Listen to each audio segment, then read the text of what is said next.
మండలంలోని రేపల్లెవాడ వింజారం ఇటుకలకోట మీదుగా పోలవరం వరకు రోడ్డు నిర్మాణం చేపట్టాలని సిపిఎం పార్టీ పోలవరం మండల కమిటీ ఆధ్వర్యంలో బుధవారం పాదయాత్ర చేపట్టారు. బుధవారం రేపల్లెవాడ ప్రధాన కూడలి వద్ద సీనియర్ నాయకులు జొరగం భూచంద్రరావు జెండా ఊపి పాదయాత్రను ప్రారంభించారు. ఈ పాదయాత్ర బృందానికి గ్రామ ప్రజలు స్వాగతం పలికి తమ సమస్యలు తెలుసుకున్నారు. ఈ పాదయాత్ర రేపల్లెవాడ, చేగొండపల్లి, గుంజావరం, గార్లగొయ్యి, కొమ్ముగూడెం, ఇటుకలకోట, కచేరి మీదుగా ఏటిగట్టు వరకు పాదయాత్ర నిర్వహించారు. అనంతరం యాత్ర ముగింపు సందర్భంగా సిపిఎం పార్టీ మండల కార్యదర్శి కారం భాస్కర్ మాట్లాడుతూ రేపల్లెవాడ నుంచి పోలవరం రహదారిని 20 ఏళ్ల కిందట నిర్మాణం చేశామని అన్నారు. ప్రభుత్వ పాలకులు, ప్రజా ప్రతినిధులు మారుతున్న ఈ తరహాలో ఈ రహదారి నిర్మాణం మాత్రం అలానే ఉందని అన్నారు. రహదారులు అభివృద్ధి చేయకుండా పాలకులు నిర్లక్ష్యం చేస్తున్నారని విమర్శించారు. 2022 సంవత్సరంలో 60 కోట్ల రూపాయల నిధులతో కేటాయించి నిర్మాణం చేపట్టలేదని అన్నారు.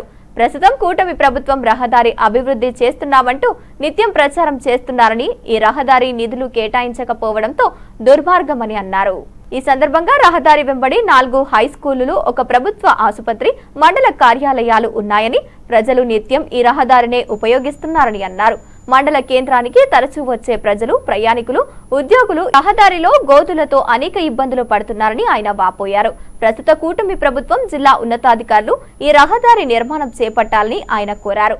నెల రోజుల గడువులో ప్రభుత్వం రహదారి నిర్మాణం పనులు ప్రారంభించకపోతే ఈ ప్రాంత ప్రజానికం, ఈ ప్రాంత ప్రజలతో పార్టీ ఆధ్వర్యంలో ప్రత్యక్షగాను గ్రామాల ప్రజలతో ఆందోళన చేపడతామని హెచ్చరించారు.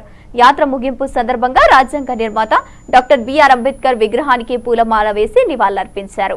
ఈ కార్యక్రమంలో సిపిఎం పార్టీ మండల కమిటీ సభ్యులు బాలరాజు, మడివి చలపతిరావు, టి శాంతికుమారి, గోకూరి పాండవులు, కృష్ణ, నాగమణి, గంగాదేవి, పోసిబాబు, ఇంద్రవతి తదితరులు పాల్గొన్నారు.